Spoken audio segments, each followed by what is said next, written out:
semblanza de los participantes de esta mesa redonda. Doctor Pablo Suárez Cerrato. Es investigador asociado C en el Instituto de Matemáticas. Ha dedicado su vida a la investigación en temas donde interactúan la dinámica, la geometría y la topología. Es miembro de varias iniciativas de divulgación, como el canal de YouTube del Instituto de Matemáticas y el grupo Aquelarre Matemático de la UNAM. Es autor de más de una docena de papers en temas de análisis topológico de datos. Cursó su doctorado en mate en la Universidad de Cambridge, su postdoctorado en la Universidad de Múnich, y desde 2009 ha realizado investigaciones en el Instituto Max Planck, en la Universidad de Nantes y en la UPC en Barcelona. Doctor Octavio Valenzuela Tijerino. Es investigador titular del Instituto de Astronomía de la UNAM desde agosto del 2006. Realizó el doctorado en la Universidad Estatal de Nuevo México, Estados Unidos, y un postdoctorado en la Universidad de Washington, en Seattle. Trabaja en tópicos modernos de cosmología, astrofísica. Sus principales áreas de interés son pruebas observacionales a las predicciones cosmológicas y a las propiedades de la materia oscura y de la gravedad, formación y evolución de galaxias y simulaciones numéricas en astrofísica. La necesidad de realizar cálculos suficientemente precisos para interpretar las cada vez más detalladas observaciones, tanto de nuestra galaxia como extragalácticas, o el análisis de grandes conjuntos de datos observacionales, le han llevado a proponer estrategias para aplicar cómputo de alta eficiencia y cómputo de alto rendimiento en la investigación astronómica. Doctor Enrique Cristian Vázquez Semadeni. Es licenciado en Física por la Facultad de Ciencias de la UNAM. Hizo su maestría y doctorado en el Departamento de Astronomía en la Universidad de Texas en Austin. Actualmente es investigador titular C, tiempo completo, en el Instituto de Radio, Astronomía y Astrofísica de la UNAM, del cual también es director. Forma parte del Sistema Nacional de Investigadores y sus principales áreas de investigación son la estructura y dinámica del medio interestelar, turbulencia interestelar y formación estelar. Doctor Javier Gómez Castellanos. Se graduó de la licenciatura como ingeniero mecánico electricista por la UNAM y posteriormente fue becado por la Universidad de Columbia, Nueva York, donde obtuvo los grados de maestro en ciencias y el doctorado. Trabajó durante 2 años en el Thomas Watson Research Center de IBM en Upstate New York. Sus intereses de investigación abarcan el diseño de algoritmos de enrutamiento, calidad, servicio y acceso al medio para redes inalámbricas ad hoc, redes de sensores y para el Internet de las Cosas. El doctor Gómez es actualmente profesor de tiempo completo en el Departamento de Ingeniería en Telecomunicaciones de la Facultad de Ingeniería de la UNAM. Es miembro del Sistema Nacional de Investigadores y cuenta con más de 4.300 citas a sus trabajos. Y la doctora Leticia Flores Márquez es investigadora titular B en el Instituto de Geofísica de la UNAM, obtuvo el grado de maestra en Ciencias por la UNAM y realizó el doctorado en el Instituto Politécnico Nacional de Lorraine, en Francia. Sus principales áreas de investigación son análisis, modelación e interpretación de datos geofísicos, integración y modelación numérica de datos geofísicos en medios porosos, modelos hidrogeológicos, geotérmicos, petróleo, análisis estadístico no lineal de datos geofísicos en términos de entropía, fractales, multifractales, leyes de potencia, movimiento browniano. Cuenta con numerosas publicaciones arbitradas. En 2007 obtuvo la medalla Sor Juana Inés de la Cruz por su desempeño académico en el Instituto de Geofísica. Brindémosles a todos una cálida bienvenida.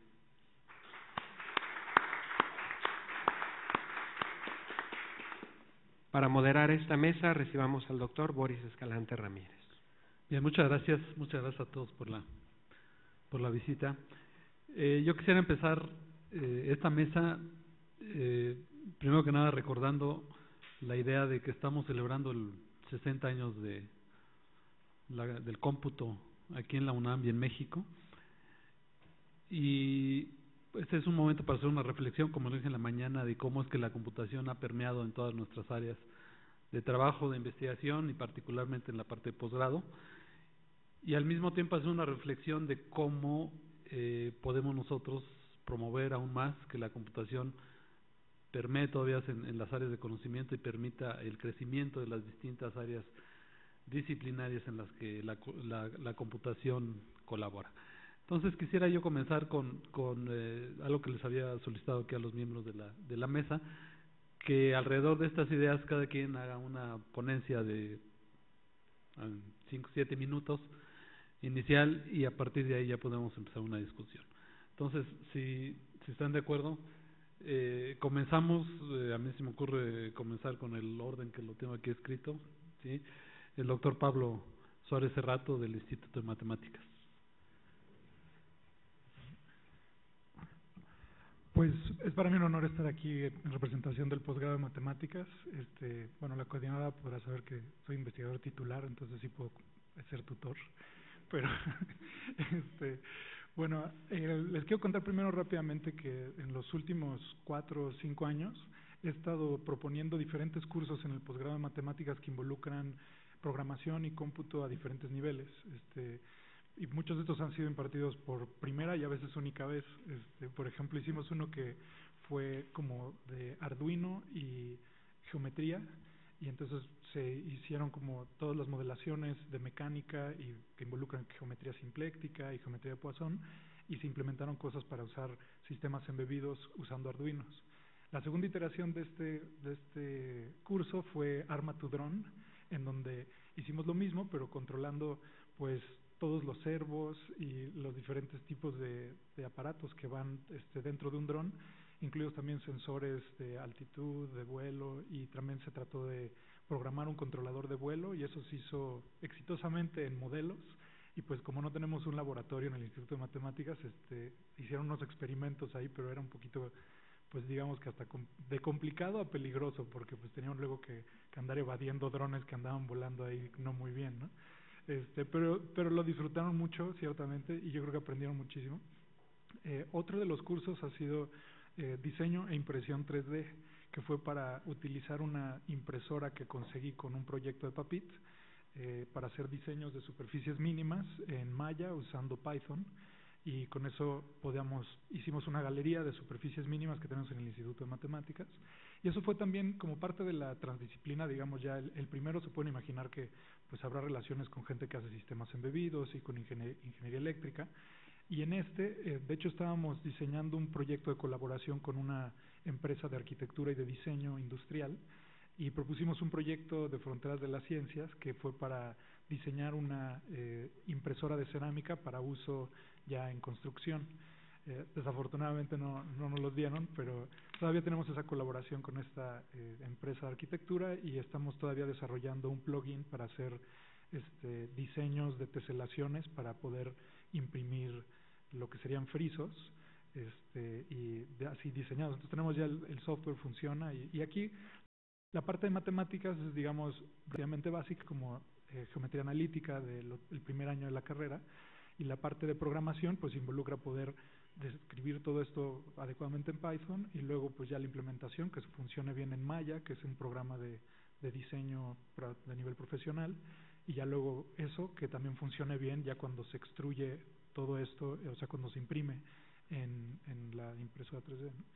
Bueno, ese es el tercero. Luego también he estado trabajando con varios alumnos de posgrado en los que en sus tesis de maestría han hecho diferentes tipos de programas. Uno de ellos ha sido ya más del lado abstracto, haciendo cómputo simbólico, otra vez con Python, para hacer unos cálculos de unas cosas que se llaman tensores de Poisson, que aparecen de forma natural en mecánica, y que hacer esos cálculos a mano es imposible porque llenaría uno miles de pizarrones, y hacerlo en matemática de hecho no salía porque se trababa matemática, de las factorizaciones necesarias no las realizaba, ¿no? Entonces ahí llegamos como a la necesidad de nosotros escribir nuestro propio programa de cómputo simbólico, y bueno, eso nos ha permitido publicar, bueno, al menos enviar a publicar 2 artículos en los últimos 2 años, ¿no? Y otro artículo que también terminé con un estudiante de maestría es también del lado matemático, usando una cosa que se llaman flujos geométricos, que es utilizando ecuaciones diferenciales parciales para evolucionar a una cantidad geométrica, y luego haciendo el análisis numérico que aproxima estas soluciones, y luego implementando eso con Python, C y CUDA, para poder hacer análisis de imágenes digitales.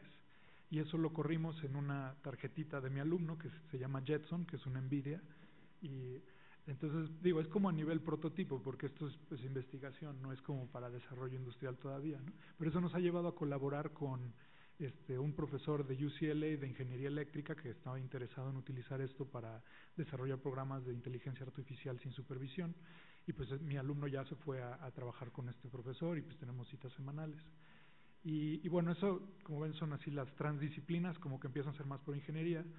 Otra parte que he desarrollado ha sido de análisis de redes sociales, y de eso ya he impartido un par de cursos aquí en el Instituto de Matemáticas, en el que está abierto al público, y bueno, la idea es como vincularnos más con el sector productivo y creativo.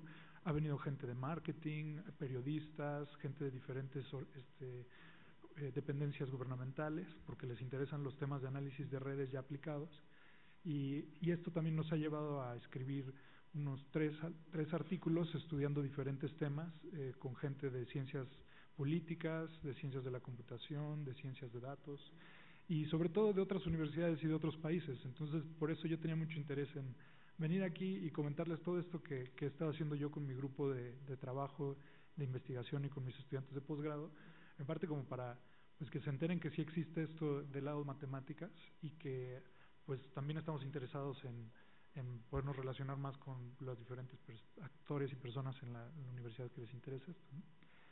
Y pues no sé si ya me pasé o si estoy de acuerdo. Okay, muchas gracias. El doctor Octavio.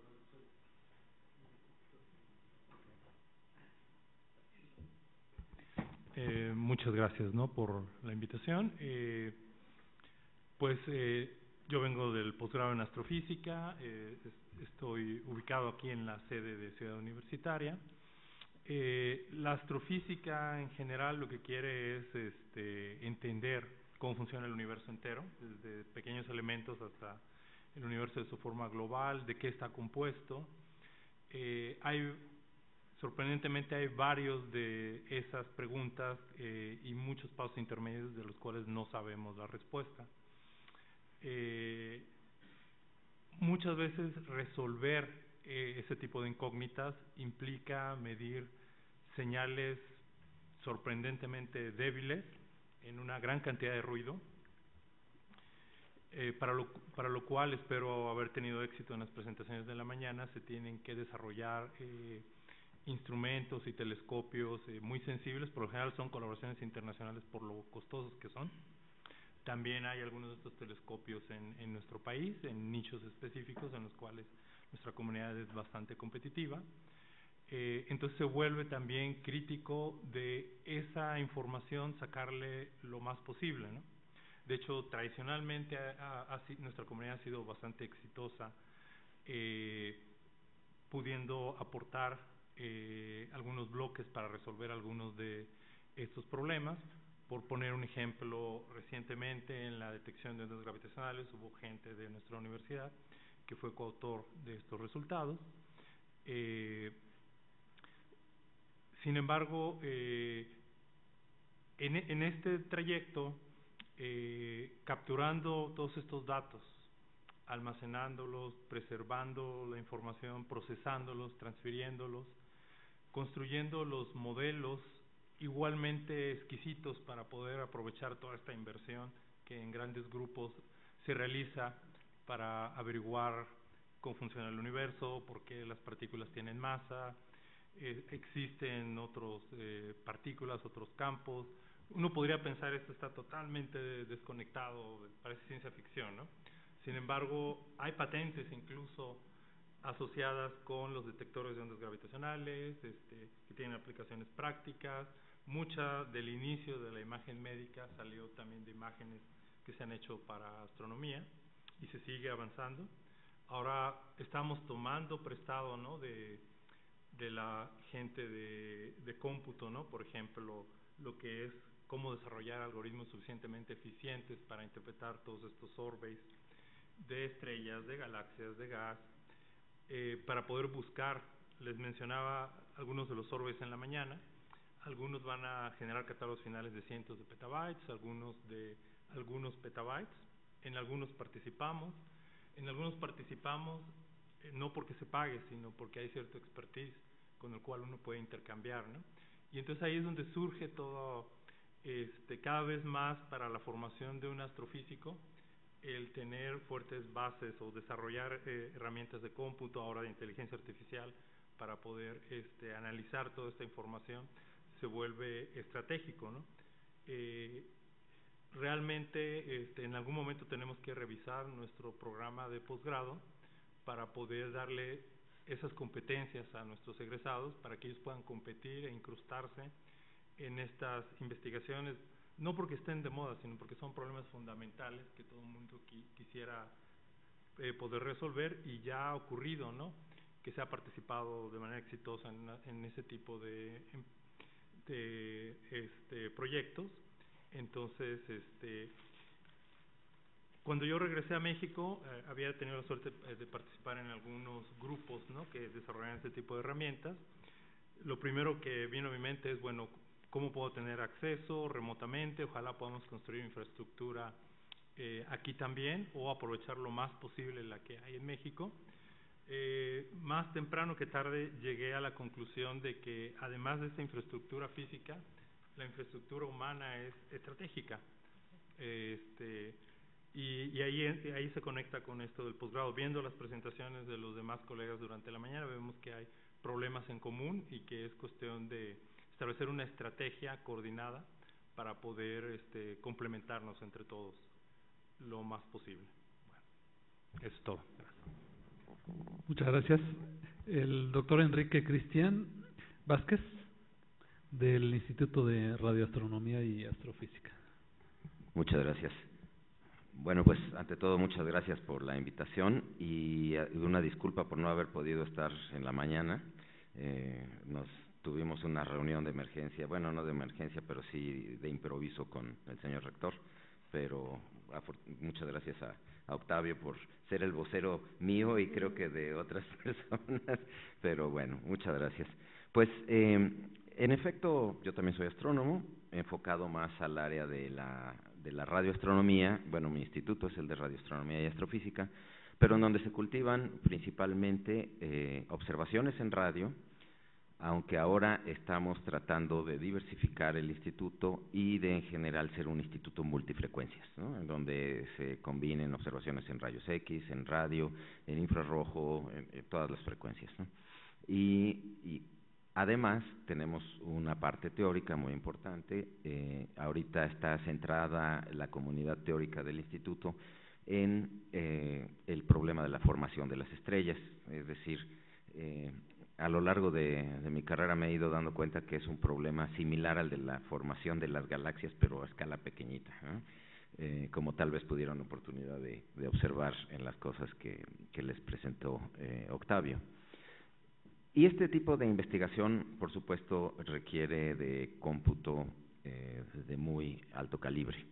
En el instituto contamos con un clúster de 1100 procesadores, otro de 370, y bueno, con estos clústeres podemos hacer simulaciones que ya tienen un impacto nacional. Aunque por otro lado, pues siempre hay que reconocer que en cuanto a recursos financieros, siempre vamos a estar un poco a la saga, mucho a la saga. No sé si también vieron en la presentación que le pedí a Octavio que les mostrara.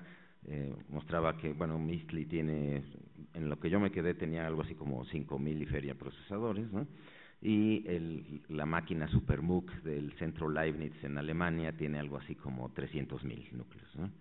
Entonces, bueno, estamos un factor de 60 abajo en la inversión de capacidad de cómputo, pero por lo mismo, pues si no se puede competir en fuerza bruta, yo siempre le insisto a mis estudiantes que hay que competir en el uso inteligente de los recursos, ¿no? Yo les digo así un poco cínicamente, tenemos que compensar la falta de dólares con un exceso de neuronas, no exceso, sino con una sobredosis de neuronas, ¿no?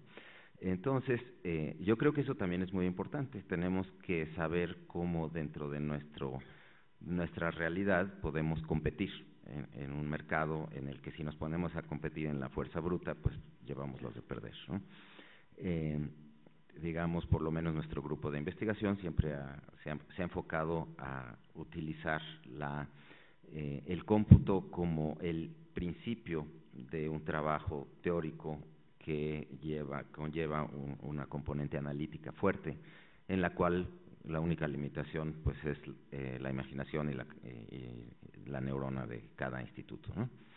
En particular, entonces, pues el tipo de sistemas que estudiamos son digamos, sistemas turbulentos, son fluidos turbulentos. Estudiamos el medio interestelar. Cuando doy charlas públicas les digo que hacemos algo así como meteorología a escala galáctica, ¿no? Porque el problema es relativamente similar.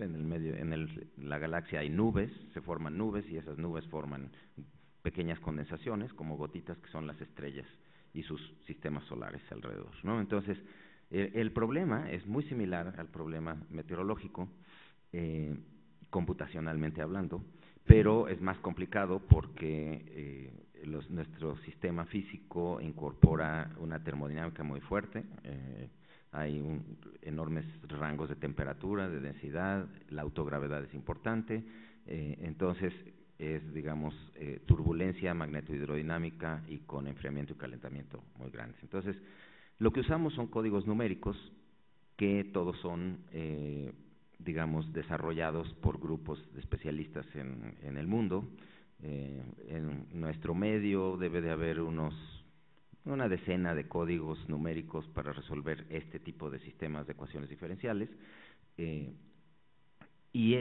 Platicando con Octavio hace un momento, comentábamos que en efecto somos muy buenos usuarios. Yo considero que somos muy buenos usuarios de estos códigos, pero nos hace falta la parte del desarrollo. Yo siempre que se me acerca a alguna persona que tiene que ver con el cómputo, se nos acercan muchos chicos que estudian el cómputo, que son estudiantes de materias, digamos, de licenciaturas o ingenierías de computación, y que quieren hacer astronomía, ¿no? Y yo les digo que su campo ideal es el desarrollo de software, que es el que utilizamos los astrónomos. Nosotros hacemos simulaciones numéricas, nuestra contraparte observacional hace uso de bases de datos enormes, ¿no?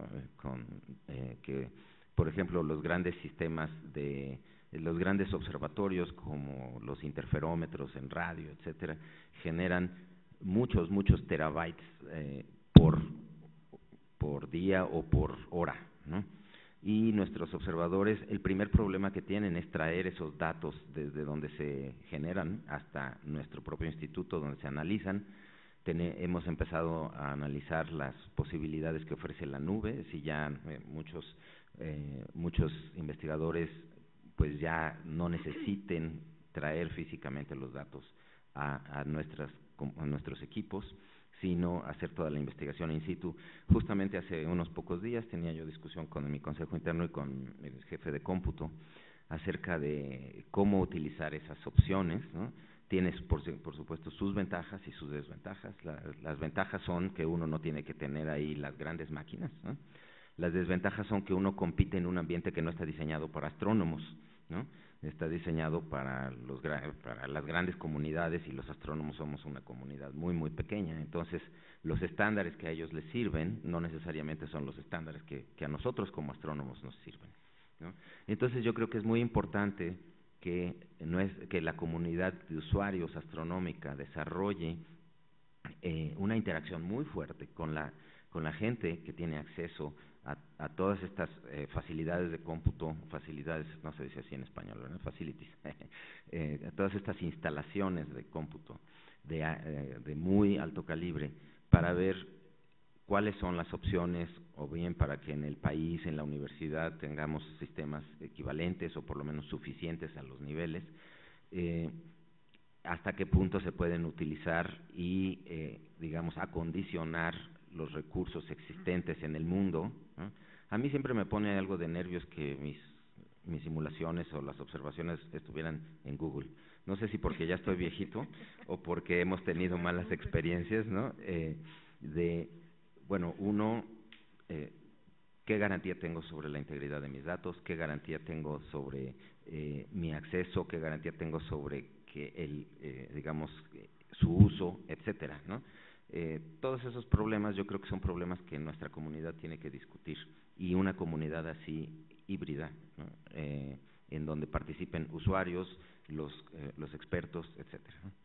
Por último, en efecto, tampoco tenemos los desarrolladores del software, no tenemos los que escriben los códigos. En el Instituto de Ciencias Nucleares hay una pequeña comunidad que sí desarrolla códigos hidrodinámicos, numéricos, pero es pequeña, ciertamente no pueden avanzar al ritmo que avanza la comunidad internacional ellos solos, y en México nadie escribe el software que se utiliza para analizar los datos observacionales que bajan de los grandes telescopios y interferómetros, etcétera, los que bajan de los satélites. Entonces, eso nos pone en una posición de dependencia, pero también uno se pregunta, bueno, ¿qué tanto vale la pena hacer el esfuerzo de meternos a desarrollar nuestras propias cosas si estamos en desventaja numérica y simplemente de fuerza laboral para estar a la altura? Yo creo que todos esos son temas que nosotros, a la altura del estándar internacional en cuanto al desarrollo, porque es algo que nosotros no hemos hecho. Entonces, yo creo que esos son temas precisamente que una comunidad mixta, así de desarrolladores de software, de quienes tienen contacto con las grandes instalaciones de cómputo, tanto de cómputo como de almacenamiento, podamos tratar, ¿no? Porque ciertamente la manera tradicional en la que hemos venido trabajando los astrónomos, yo creo que no puede seguir operando como tal, por lo menos en México, durante mucho tiempo. Tenemos que adaptarnos al cambio y ciertamente no es bueno redescubrir el hilo negro. Y lo último, nada más, también en cuanto a la fenomenología, yo creo que la astrofísica tiene mucho de sistema complejo, y en ese sentido yo creo que también debemos de interaccionar fuertemente con quienes son los expertos en sistemas complejos y aprender de sus metodologías. Muchas gracias. Muchas gracias. La doctora Leticia Flores Márquez, del Instituto de Geofísica. Hola. Sí sirve, ¿verdad? Sí. Bueno, pues ahorita escuchando a los colegas de los otros institutos, justamente tenemos como que los mismos problemas. En Ciencias de la Tierra en general, nosotros vamos desde manejo de bases de datos muy pequeños, que pueden hacerse con Excel incluso, hasta grandes bases de datos que ocupan muchísimo espacio de computadora y que sería deseable fueran tratados de manera de procesamiento en paralelo. Tenemos también observatorios, entonces observamos campo magnético, meteorología, radiación solar. Realmente creo que la parte de Ciencias de la Tierra ocupa todo, es decir, es multidisciplina, transdisciplina, interdisciplina, tenemos todas las disciplinas y todas juntas en un mismo proceso.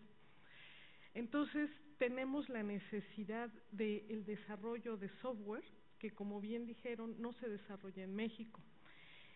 Como tenemos también la parte de explotación de recursos naturales en el país, en muchos casos se hace la determinación y la caracterización de yacimientos minerales, de petróleo, de agua, y esto involucra recursos económicos importantes.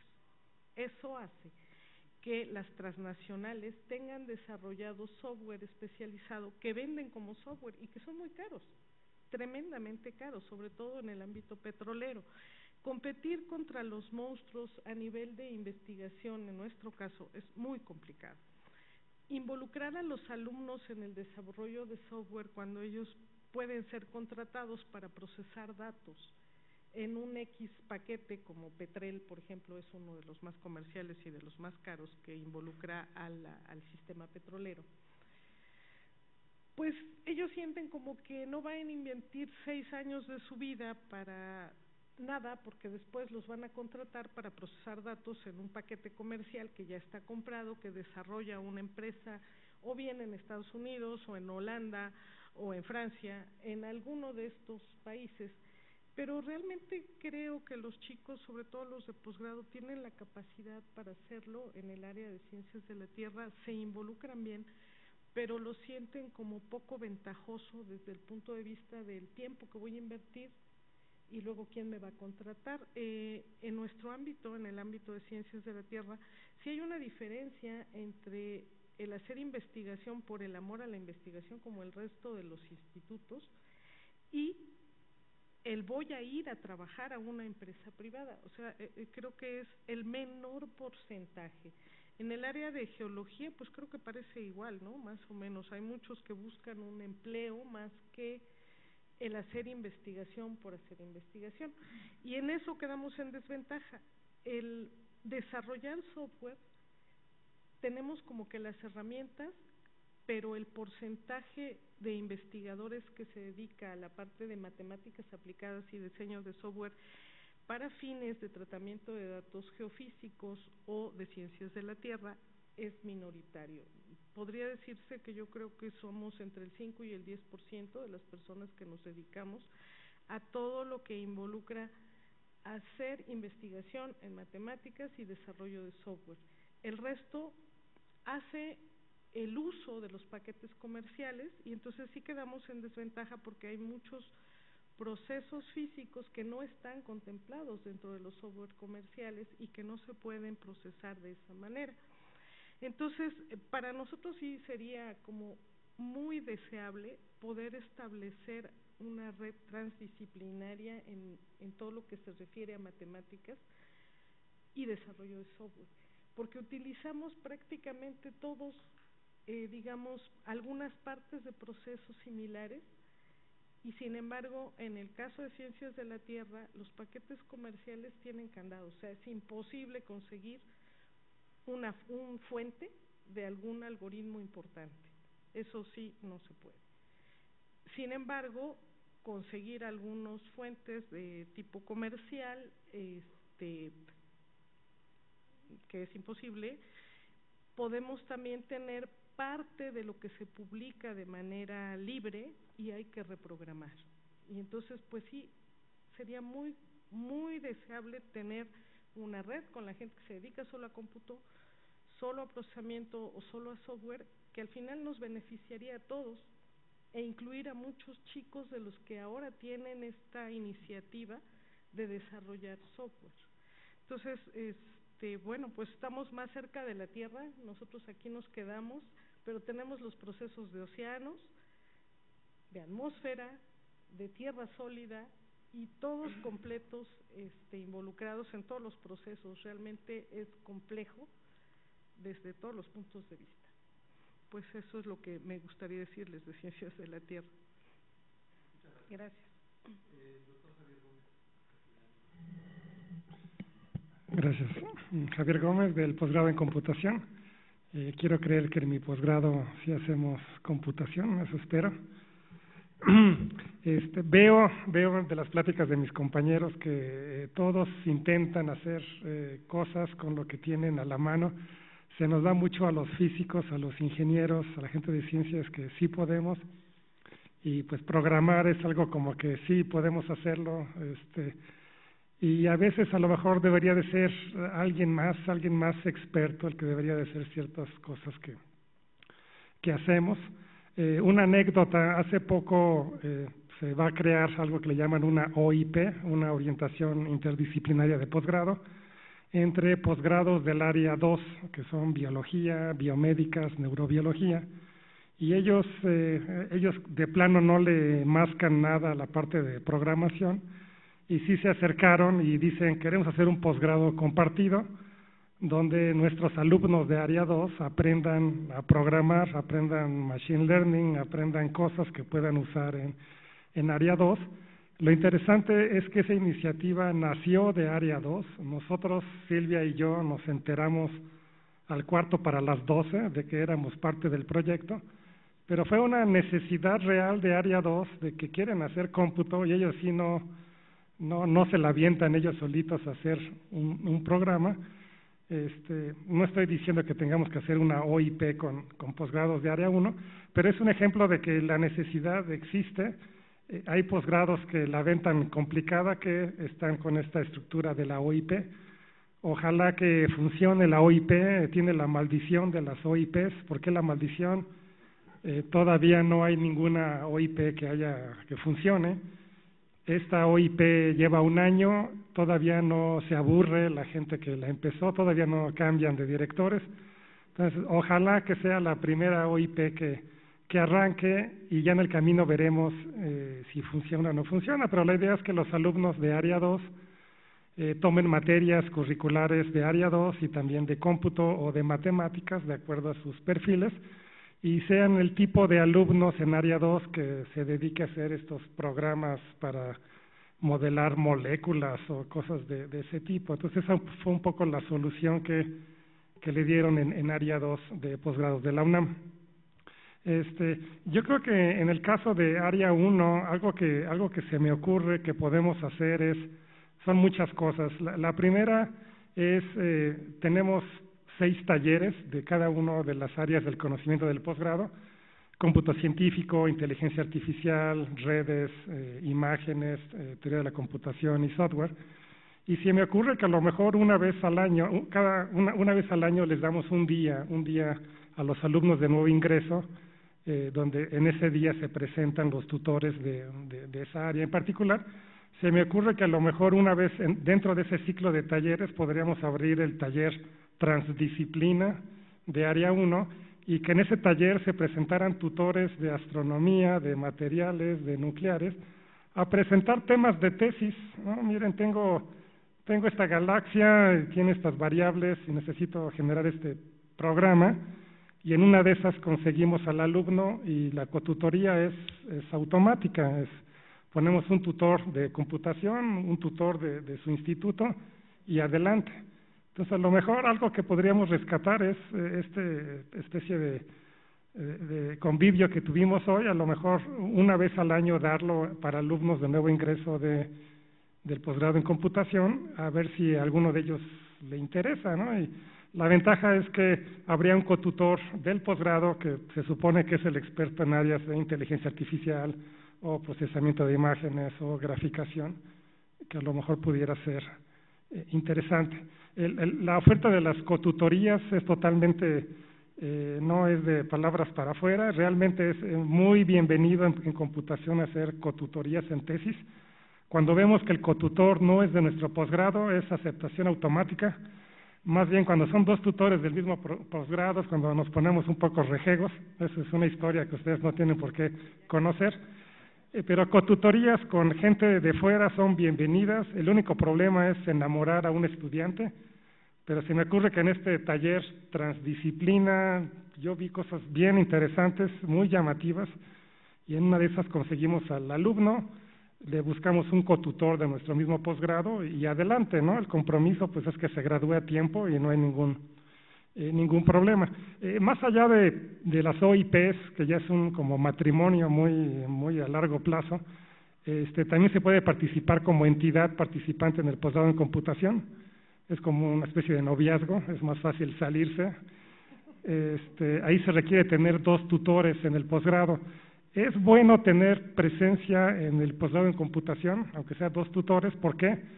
Porque tiene ventajas económicas como PAEP y aparte es como tener los primeros invasores, los primeros colonizadores que de ahí pueden ser como punto de ancla para obtener alumnos, ¿no? Por ejemplo, el caso de Sergio Rashban o Jorge Urrutia en matemáticas podrán servir para buscar cotutorías con otros investigadores del Instituto de Matemáticas. Y la última es que, independientemente si es cotutoría o una participación más formal como una OIP, yo creo que las asesorías están abiertas 24 horas al día, ¿no? Si alguien quiere hacer algo de inteligencia artificial, de machine learning, yo creo que un correo, ¿no?, al coordinador o algún tutor que haga de eso sería muy bueno, de miren, quiero hacer esto, hacemos una reunión rápida, conseguimos al experto, que dé una cierta asesoría para ustedes, ¿no? De que pues, no empiecen desde cero, hay gente que se dedica a hacer eso dentro del posgrado en computación, y yo creo que reuniones así específicas para ver algún tema de tesis, algún tema de cómputo, la puerta está abierta cuando la necesiten para en lo que podamos, pues echarles una manita, ¿no? Creo que sería un poco mi presentación. Gracias. Bien, muchas gracias.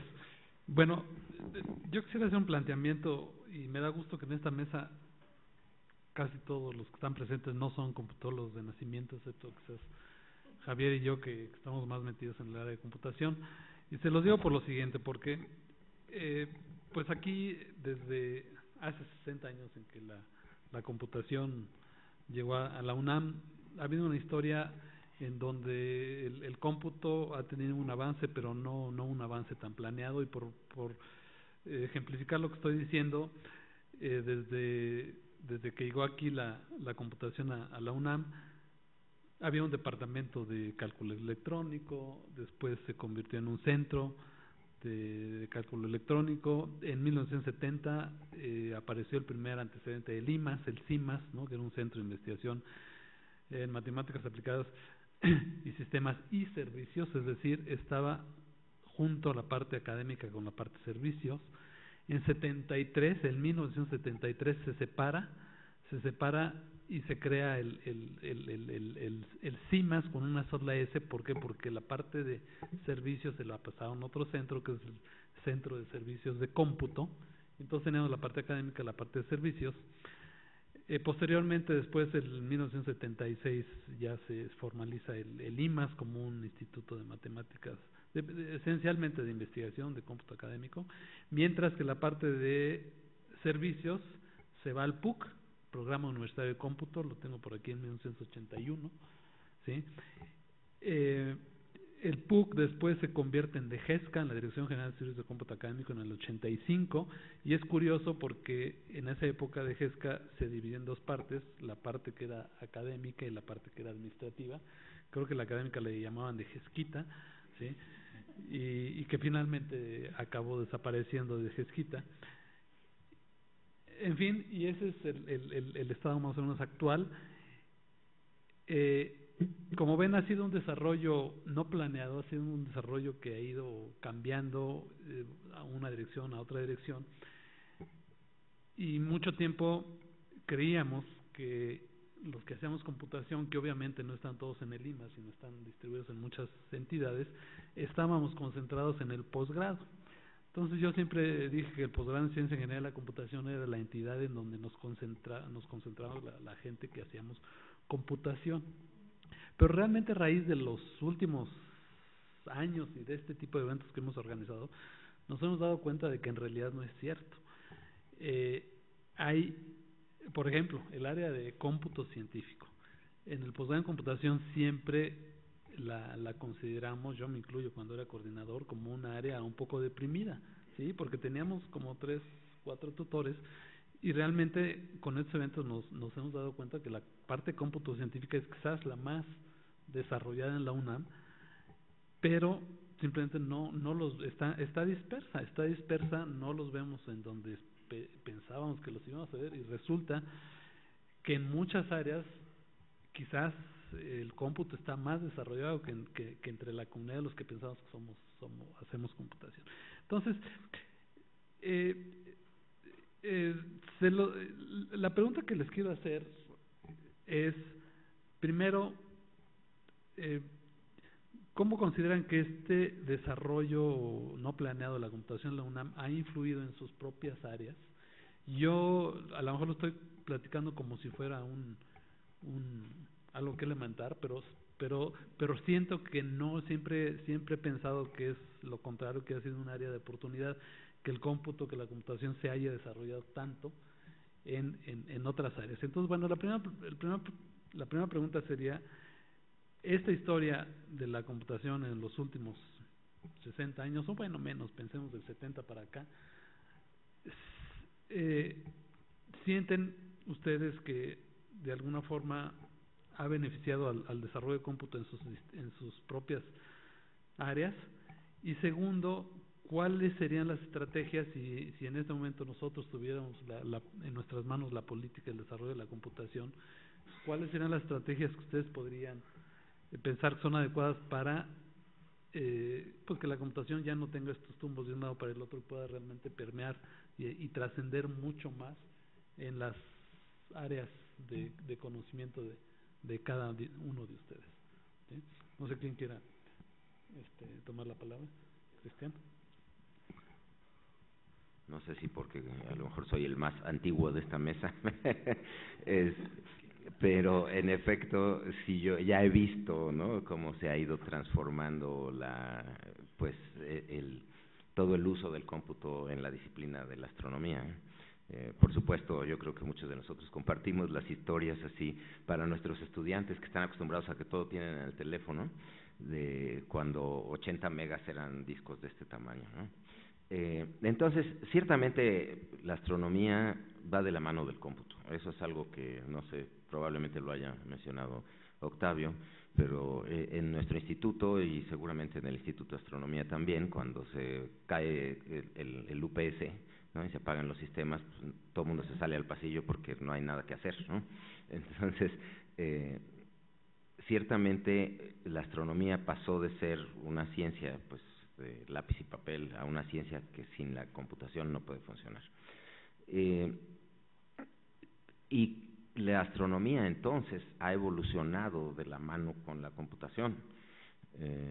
En un congreso en el que acabo de estar hace 3 semanas, alguien dijo, no sé si sea cierto, pero es un tema de conversación por lo menos, que la Cray YMP tenía menos potencia de cálculo que un teléfono de estos, ¿no?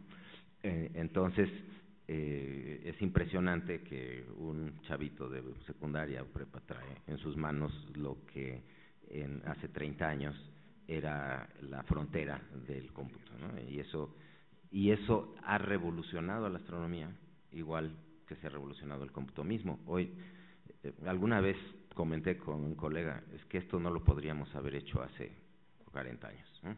O sea, simplemente, y no digamos del gran cómputo, ¿no?, agarrar una ecuación, graficarla, ponerle, son cosas que no eran parte del repertorio, ¿no? Y entonces, por supuesto que sí, la astronomía hoy en día es una astronomía de grandes bases de datos, de data mining, ¿no?, de cómputo intensivo, de simulaciones en cientos de miles de procesadores. Entonces, por supuesto, hoy en día es una ciencia totalmente, digamos, ¿cómo se llama esto?, en simbiosis con el cómputo. Pero entonces, ¿cuál era tu segundo punto? Porque esto era cómo se ha revolucionado el campo, ¿no? Y tu segunda pregunta era… ¿Cómo podemos hacer para tener una política? Exacto. Definitivamente a mí me gustó mucho la idea de que tuviéramos… o sea, tenemos un Congreso Nacional de Astronomía, hoy en día está reciente, apenas ahorita esta semana está haciendo el segundo, que acaba de nacer hace poco la División de Astrofísica en la Sociedad Mexicana de Física, y entonces este es el segundo año que se realiza ya el Congreso Nacional de Astronomía. Ahorita están en Puebla muchos de mis colegas, pero yo creo que tendríamos que tener congresos transdisciplinarios del cómputo en las diferentes disciplinas. Eso es algo que todo mundo se junta con sus cuates, ¿no? Pero entonces los astrónomos nos juntamos con los astrónomos y bla, bla, bla, pero eso no fomenta realmente la transdisciplina. Entonces, por ejemplo, yo he pensado, y ahí peco de no haberlo hecho, nada más de haberlo pensado, de ponerme en contacto con el C3, ¿no?, porque creo que la transdisciplina entre los sistemas complejos y la astronomía es fundamental. De igual manera deberíamos de estarlo haciendo con las instancias que hacen cómputo de alto nivel para encontrar los problemas que tenemos en común. Ahorita la inteligencia artificial, todas estas nuevas técnicas de cómputo que nos impresionan en las redes, tenemos que utilizarlas también para hacer ciencia, ¿no? Y yo creo que ahí los científicos vamos un poco atrasados, por ejemplo, de los desarrolladores de Google y de todos estos que hacen cosas. Digo, a mí francamente Google Maps me parece así como arte de magia, ¿no? Entonces, ¿por qué no aplicar esa magia a nuestros propios campos, ¿no?, y ver cómo? Entonces, definitivamente un primer paso, yo creo que es hacer este tipo de reuniones transdisciplinarias entre los científicos y los computólogos para ver en qué momento podemos colaborar, ¿no? ¿Alguna otra opinión? Javier.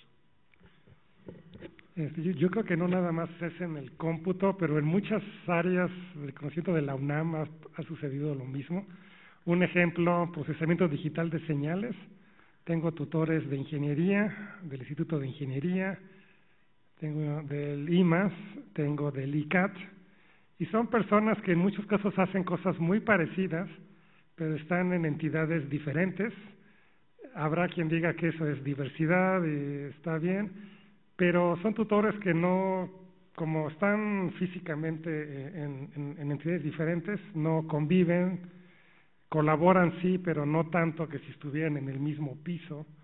Entonces yo creo que a nivel UNAM sí hemos crecido como hongos, así silvestres, y hemos crecido y crecido, y muchos de esos hongos son el mismo hongo, la misma especie de hongos, y a lo mejor valdría la pena pensar si ya llegó el momento de que la UNAM dijera vamos a borrar entidades, institutos, y este edificio va a ser únicamente gente que haga, por ejemplo, procesamiento digital de señales, ¿no? Y estoy hablando, esto sería la revolución, y ya sé que muchos ya me quieren quemar,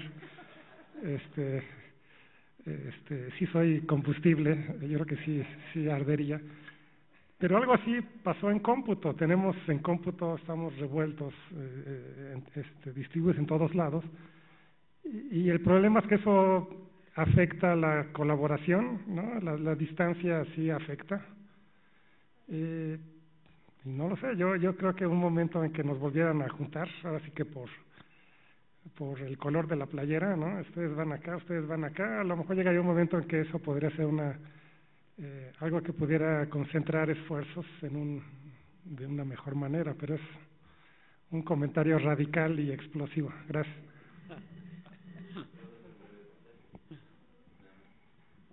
Sí, muy breve comentario. Yo creo que esa idea de juntar a los que tienen intereses en común, aunque vengan de orígenes diferentes, es más o menos la idea que yo le percibo al C3, ¿no? Al Centro de Ciencias de la Complejidad, porque ahí hay gente que en realidad el C3 es más bien como, no es un centro que tenga investigadores permanentes, sino más bien es como el punto de reunión para personas que tengan los intereses comunes. Yo creo que deberíamos de hacer algo similar en cuanto al cómputo científico, ¿no? No necesariamente los tienes que sacar de su instituto y poner en otro, sino simplemente darles el espacio para que convivan, y sobre todo también pasa que no convives con el investigador de la puerta de junto. Para eso yo, en mi experiencia profesional, creo que lo mejor son los congresos o las reuniones científicas o académicas que juntan a personas con intereses comunes. Entonces, por ahí podríamos.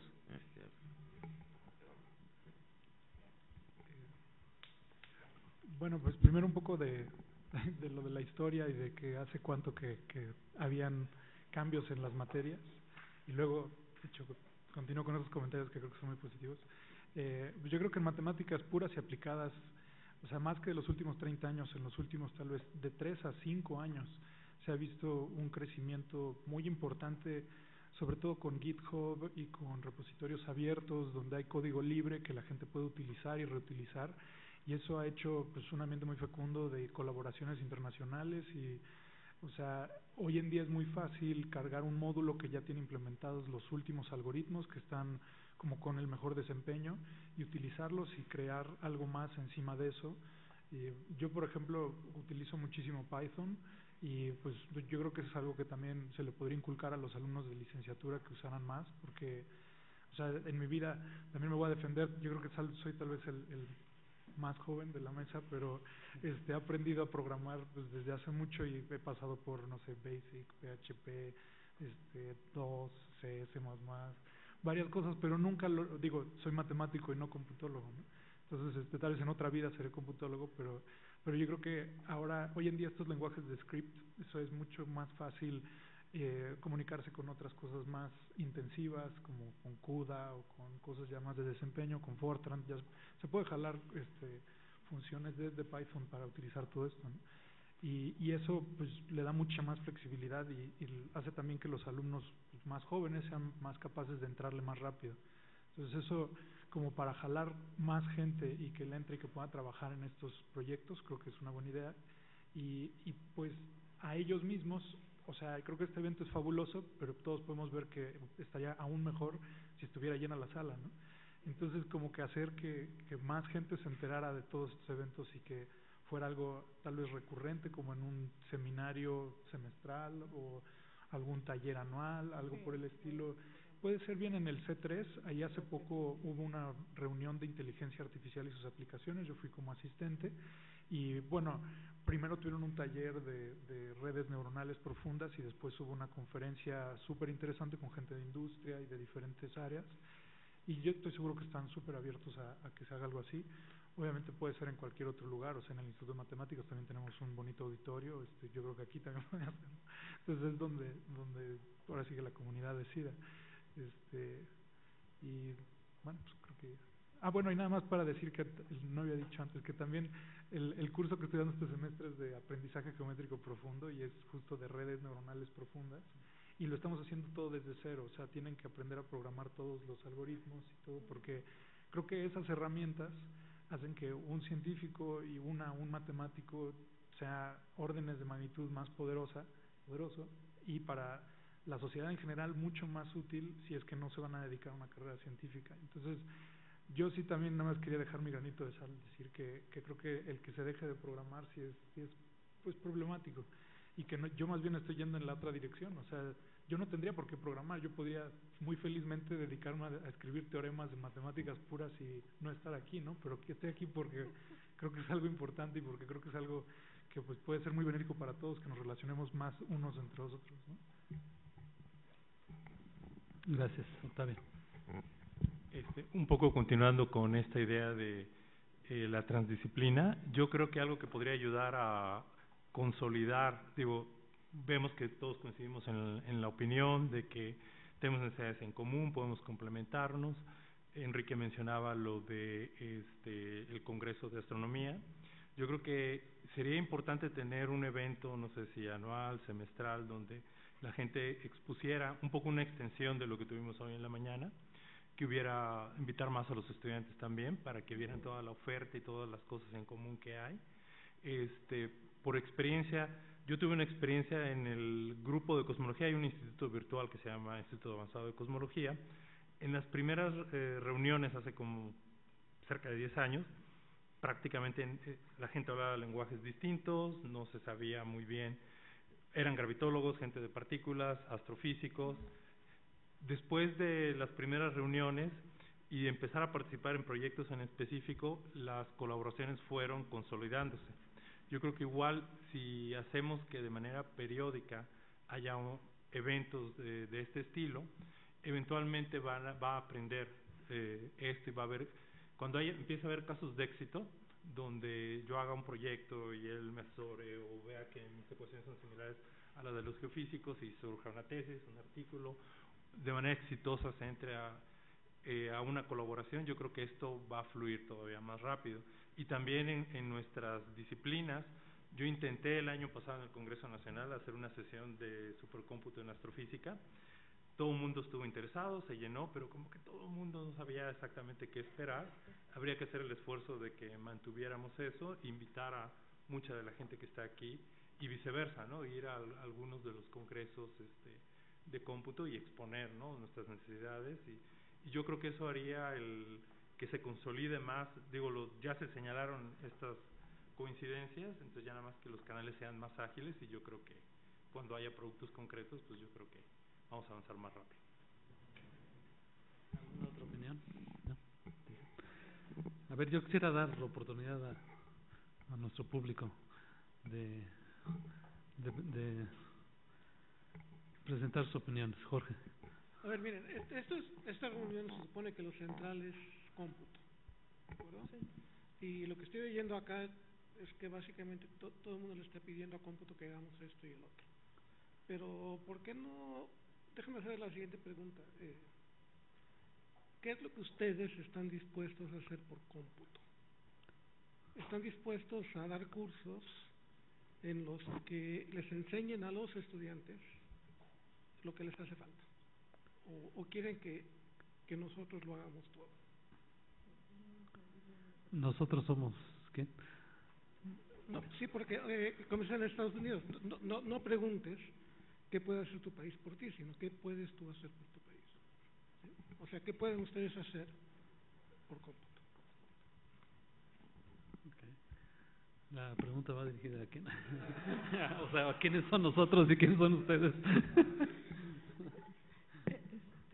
Yo estoy un poco confundida en el sentido de qué van a hacer por cómputo, porque en general sí hacemos cómputo, digamos como que la queja es, lo hacemos con recursos limitados porque nosotros no somos computólogos, pero un alumno que venga del área de cómputo, porque alguna vez he dado la clase de cómputo científico de aquel lado y cosas de ese estilo, no tienen los conocimientos, por ejemplo, de ingeniería o de geofísica que complementa el tipo de ecuaciones que en algún momento tienen que resolver.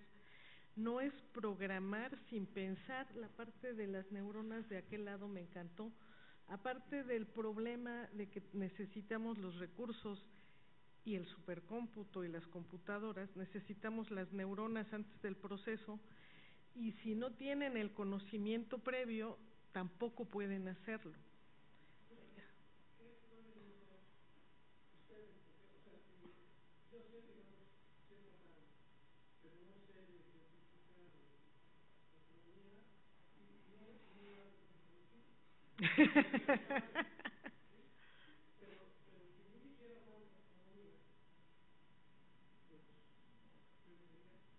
Estudiarla.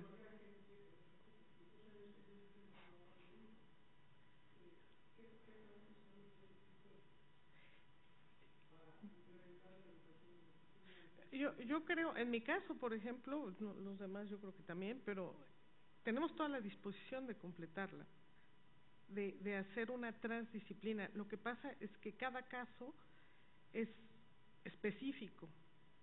O sea, por decir un ejemplo, si dos alumnos están interesados en ver fluidos en medios porosos, pues entonces yo con mucho gusto le explico todo lo que significa medios porosos. Pero si prefiere utilizar Navier-Stokes, la situación es diferente, aunque las ecuaciones diferenciales parciales que se resuelvan en cierta medida son iguales, pero con algunos términos diferentes. Pero los tiene que entender, porque si no los entiende, cuando él impone condiciones o resultados numéricos, lo que obtiene no es algo que represente la realidad física que nos interesa. Entonces, yo siento que esa idea sería ir uno por uno. Por ejemplo, un astrónomo, en donde tiene fluidos de materia con plasma, pues también tiene fluidos de tipo Navier-Stokes y nubes, como dijo, pero su física y sus presiones y sus temperaturas van en otro orden de magnitud que el que nosotros manejamos en la Tierra. Bueno, asumo un poco que la pregunta no va dirigida a mí, parte porque soy matemático y parte porque sí estoy dando un curso justo en el que está abierto para estudiantes de computación, y fueron algunos, pero no se quedaron. No se quedaron porque no tenían conocimientos de geometría diferencial que yo les podía haber dado en el curso que les dije que les iba a dar. Vimos teoría espectral de gráficas y estamos haciendo teoría espectral en variedades. Entonces ahí también son fallas que a veces tienen los mismos alumnos. Otra cosa que yo creo que sí se podría contribuir de otras áreas para los computólogos y para el área de computación sería infraestructura de cómputo. O sea, muchas veces todos, o sea, ustedes tienen acceso a las supercomputadoras, aquí ustedes ya ganaron el acceso a tiempo, pero muchas veces nosotros tenemos proyectos que están surgiendo como por parte de los alumnos o por parte de algo que se te ocurrió a la mitad del semestre y no tienes tiempo para esperarte un año a que salga la convocatoria para usar Mix, ¿no? Entonces eso sí sería algo que pueden hacer, ¿no? O sea, contribuir tiempo de supercómputo para hacer cosas que pueden involucrar al alumnado, ¿no? Se lo sugiero.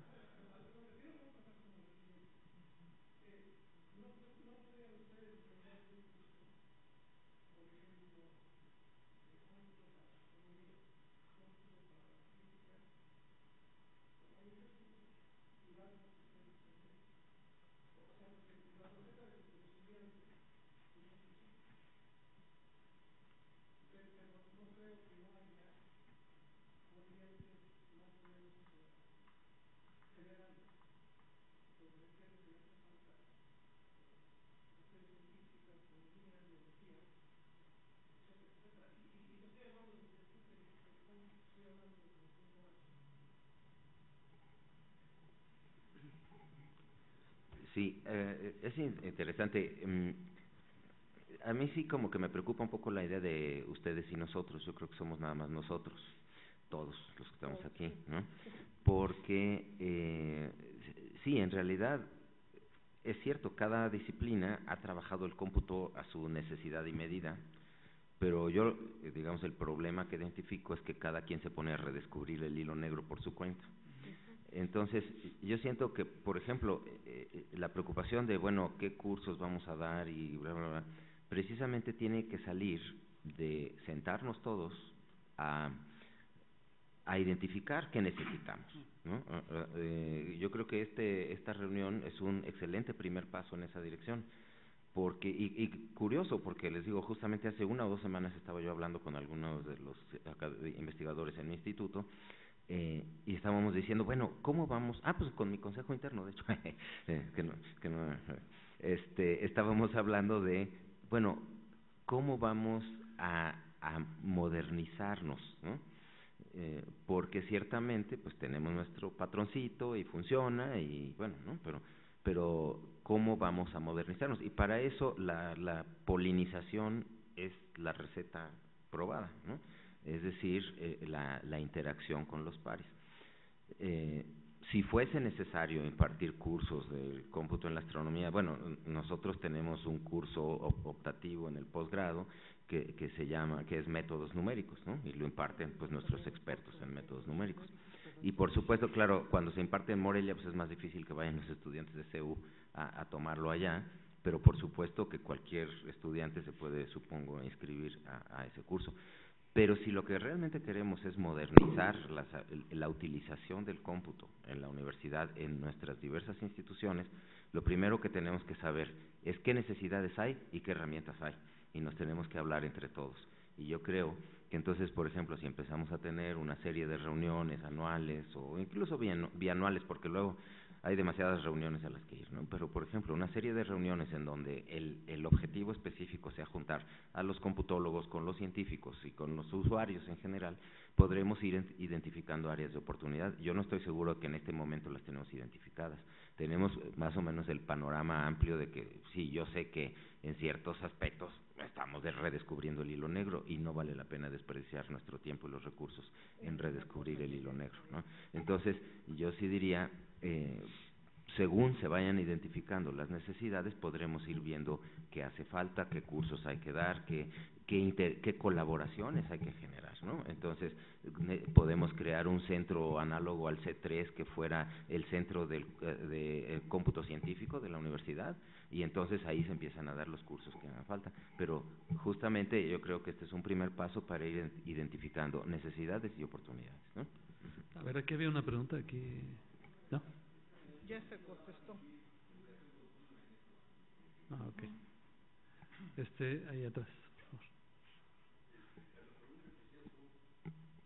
Se oye, se oye. Sí, se oye.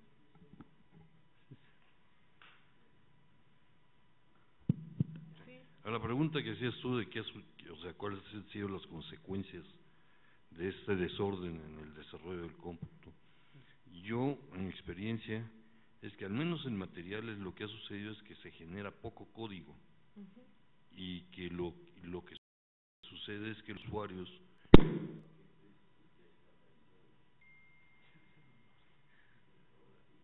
Okay. paquetes ya estandarizados, paquetes comerciales, también de acceso pagado, de acceso libre, pero que es poco el código que se está generando. Yo creo que lo que tendríamos que hacer es empezar a interaccionar más, pero con cosas hacia el futuro. Por ejemplo, en el área de materiales es una cosa que se nos viene, para la cual yo veo que no estamos preparando, es el cómputo cuántico. Y de hecho, bueno, ustedes no han mencionado nada de cómputo cuántico, pero definitivamente en el área de materiales el cómputo cuántico es, digamos, que el cómputo natural, porque los fenómenos que suceden en los materiales son fenómenos cuánticos, de manera que es mucho más fácil, o en principio debe ser mucho más fácil y más eficiente describirlos usando cómputo cuántico. Y esta sería un área que sería muy interesante, digamos, empezar a desarrollar en UNAM.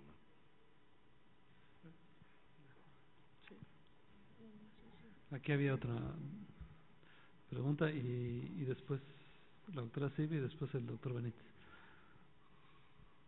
Sí. Yo nada más quería decir que yo extraño que aquí no haya juventud. Digo, la juventud es la usuaria de todos los, y desde chiquitos, los que ahorita están entrando a las carreras, esos de veras nacieron ya en la era de la computación. Digo, los niños antes de realmente aprender a leer y a escribir ya les sabían picar a no sé cuántas aplicaciones y juegos y qué sé yo. Esos son los que tienen que estar aquí y esos van a ser los puentes entre las diferentes disciplinas. Para mí ellos son los que van a andarlos conectando. Nosotros ya estamos muy viejos, no sabemos jugar fútbol con alguien al mismo tiempo en Australia y en no sé, en Islandia, conectados por una misma computadora y jugando a lo mismo en la cancha. Estos chavos lo saben hacer desde que tienen 4 años. Invítenlos, hagan eventos con ellos, donde ellos sean además los que presenten y empiecen a proponer cosas. Piensan de otra manera, traen el disco construido ya de otra forma, invítenlos. Bien, doctor Benítez. Siendo realistas, para todo esto, sí. O sea, no, pensé que iban a dar respuesta a comentado de que tiene toda la razón, no hay mucho que no, a ver, yo quisiera primero hacer como una primera reflexión. Yo creo que hay ciencia y ciencia de la computación, es decir, creo yo que eso es lo importante, esa es la ciencia de la computación. En esta universidad el cómputo nace como un servicio más que como una ciencia, y eso es lo que hay que dejar claro. Pero tenemos científicos en computación, que eso es, creo que hay varios científicos en computación. Entonces, en ese sentido, pues hay una ciencia. Y lo que quisiera, creo que si se dan cuenta de lo que estamos hablando son de lo mismo, pero en distintos ejes, o se está diciendo lo mismo, al menos 4 de los 5 ponentes.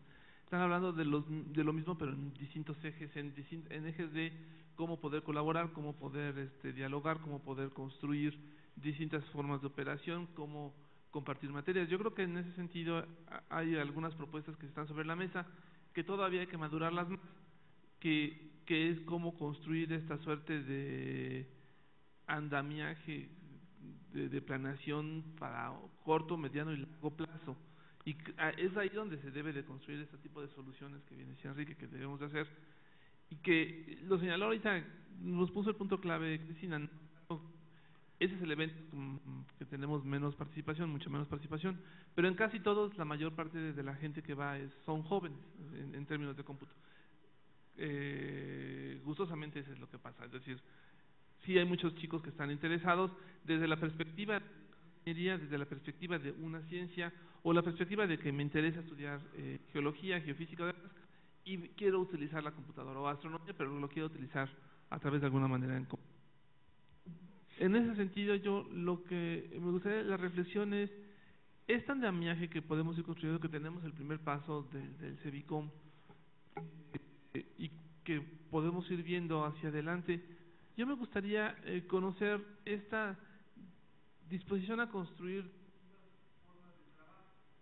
Una de ellas es el que se menciona, un congreso, lo decía Cristina hace un momento, un congreso de estudiantes, puede ser otro, eventos estudiantiles, uno más es compartir materias, ya lo puso también muy amablemente Javier, compartir tutorías.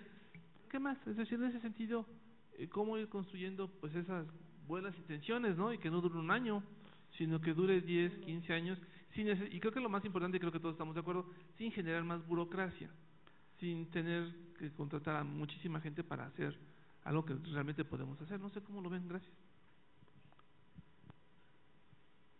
Muy bien. ¿Alguien quiere comentar sobre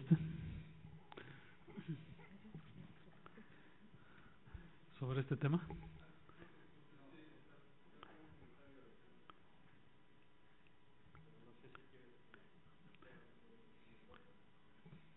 A ver, José Luis. Creo que hay una área del posgrado en Ciencias de la Computación que puede abarcar muy bien esta agrupación de gente que hace falta, que es el área de cómputo científico. El área de cómputo científico la mayoría de los tutores que hay se dedican más bien a matemáticas aplicadas, de una forma, digamos, más de estudio hacia las matemáticas aplicadas. Yo creo que esa área se puede enriquecer mucho, tanto con la aplicación de esas teorías matemáticas, como con la gente que tiene más conocimientos en las cuestiones computacionales de la ciencia, ¿no?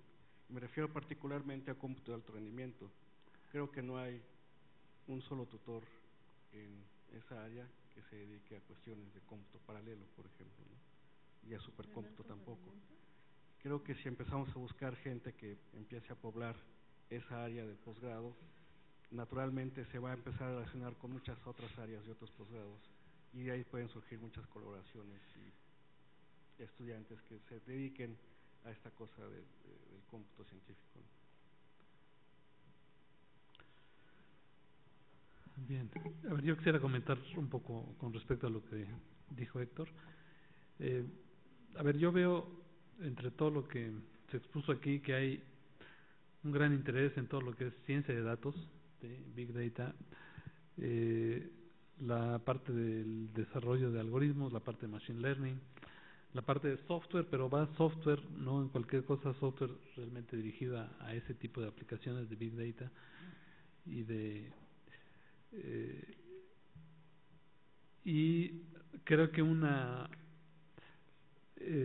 posible solución y respuesta también a lo que decía Cristina es, a ver, ¿por qué no hay tanta gente aquí? Quizás tenemos que hacer eventos más focalizados dentro de estas áreas de interés, que estamos detectando que existe muchísimo interés, hay muchas áreas de conocimiento que comparten este problema, y además son áreas en donde los alumnos están también muy involucrados porque ahí están haciendo sus tesis. Por ejemplo, cómputo científico, creo que tiene que ser, como dice José Luis, un área ya quizás ni siquiera del posgrado en computación, es un área de esas, Javier, que de esas OIP que no han funcionado, porque creo que tendrían más éxito en las áreas de aplicación que en el mismo posgrado en computación. O sea, ¿por qué en el posgrado en computación no hay tanto interés? Porque realmente la gente que usa cómputo científico no está tan concentrada ahí, está como lo estamos viendo en todos estos lugares. Entonces, creo que tenemos que empezar a ver cuáles son las comunidades aquí en la UNAM que necesitan realmente de este tipo de conocimiento y know-how, y hacer eventos dirigidos a esas áreas que ya sabemos que hay mucha necesidad y mucho interés.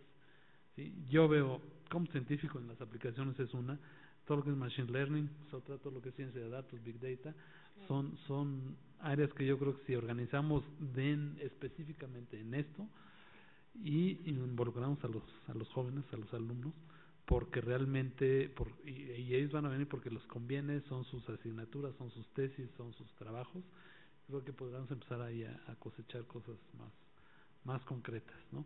Entonces tenemos que empezar a buscar esos nichos, ¿no? Esos nichos de oportunidad, de áreas en donde además no tenemos tanta expertise con estas áreas de ciencia de datos, Big Data, Machine Learning. Ya hay mucha gente que la está trabajando aquí en la UNAM, pero estamos realmente en una zona incipiente, en una etapa incipiente. Entonces creo que tenemos que darle mucho impulso y estoy seguro que van a tener mucho interés. Enrique.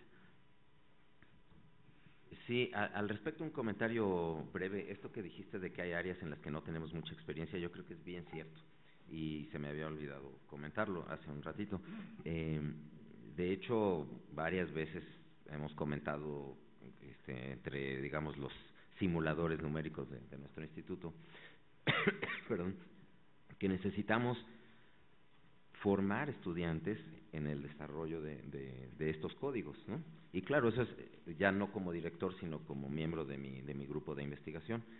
Pero entonces, por ejemplo, en el tipo de software que nosotros utilizamos, solo está el grupo de Alejandro Raga en el Instituto de Ciencias Nucleares, que desarrolla este tipo de códigos. Pero en el mundo hay varios, ¿no? Como les decía yo, hay como, que será 10 grupos que desarrollan esto. Entonces, una estrategia que yo he pensado es que tratemos de mandar a nuestros estudiantes allá. Acabamos de contratar a un técnico académico ahorita en el instituto, justamente para hacer un poquito de esta tarea, de trabajar, si no exactamente en el desarrollo de software, sí, por ejemplo, por lo menos en el uso del software. Tenemos técnicos académicos hasta ahora que nos han apoyado en la instalación del software. Entonces, nuestros computólogos son gente experta en administración de sistemas, pero no en el uso y en el desarrollo de este software. Entonces, ahí teníamos un hueco que hemos intentado empezar a llenar con la contratación de este técnico que más que administrador del sistema, su papel va a ser como asesor para el investigador en los problemas de uso de su software. Pero aún así todavía no va a ser él mismo un desarrollador, ¿no? Y yo pienso que sí, por lo menos una de nuestras necesidades es poder ser desarrolladores. Yo creo que simplemente como estrategia de soberanía científica, si le podemos llamar así de alguna manera, sí debemos de pensar que el ser dependientes de que alguien más esté desarrollando todo el software que utilizamos, pues siempre nos pone en una posición de dependencia o de retraso. Y en ese sentido, la idea de formar a estos especialistas en las áreas que nos están haciendo falta, yo creo que es muy importante y sí debemos de tener estrategias de desarrollo muy claras en este sentido, ¿no? Bueno, pues miren, ya son las 3 de la tarde. Si hay algún último comentario que quisieran hacer, Pilar. Sí, ya hace rato. Bueno, yo creo que ahorita es buen momento para empezar a concretar y llevar a ciertos puntos y hasta, ¿por qué no decirlo?, ciertos compromisos. Si nosotros estamos ya mencionando lo que es la necesidad, por un lado, del cómputo, del desarrollo de nuestras propias áreas de investigación con el cómputo, creo que una de las propuestas que dijo el doctor Javier Gómez es muy buena, que es la parte de un taller transdisciplinario. Se hacen talleres en el posgrado de computación por área de conocimientos. Si nosotros metemos un taller en el cual los invitamos y ustedes van y mencionan sus necesidades junto con chicos que están estudiando su posgrado y con los tutores del posgrado de computación, creo que se puede hacer algo muy bueno. Y de allí, dependiendo de cuáles son los grupos de trabajo que se vayan formando, ¿por qué no empezar ustedes a dar ciertos cursos, nosotros como tutores del posgrado de computación también ir complementando para que se vaya formando una sinergia y que realmente vayamos aprendiendo todos, incluido el estudiante, ¿no?, obviamente. Eso a nivel de posgrado. Por otro lado, bueno, yo trabajo en la Facultad de Ingeniería y podríamos también hacer, también otra de las propuestas era un congreso con los estudiantes. ¿Por qué no formar un congreso en donde metamos a la gente y a los profesores de las academias de ingeniería en computación o de informática y de ciencias de la computación, es decir, involucrar a ciencias, a contaduría y administración para la parte de informática y a ingeniería, para que también se platiquen las problemáticas que ustedes tienen y se puedan proponer temas de tesis a nivel de licenciatura. Yo sé que para un trabajo de investigación pues no les va a servir una tesis de licenciatura, pero sí varias en donde les vayan complementando ciertos huecos que ustedes puedan tener. ¿Y qué pasa? Podemos tener profesores de, no sé, de minería de datos. Tenemos en ingeniería, por ejemplo, damos minería de datos, base de datos espaciales, base de datos distribuidas, administración de base de datos, etcétera. Entonces, para todos ellos tenemos profesores que están trabajando en la industria. Si ustedes van y checan cuáles son sus problemáticas, se le explican a los profesores y a los estudiantes, se pueden generar trabajos de investigación o programas de tesis también muy buenos para ellos.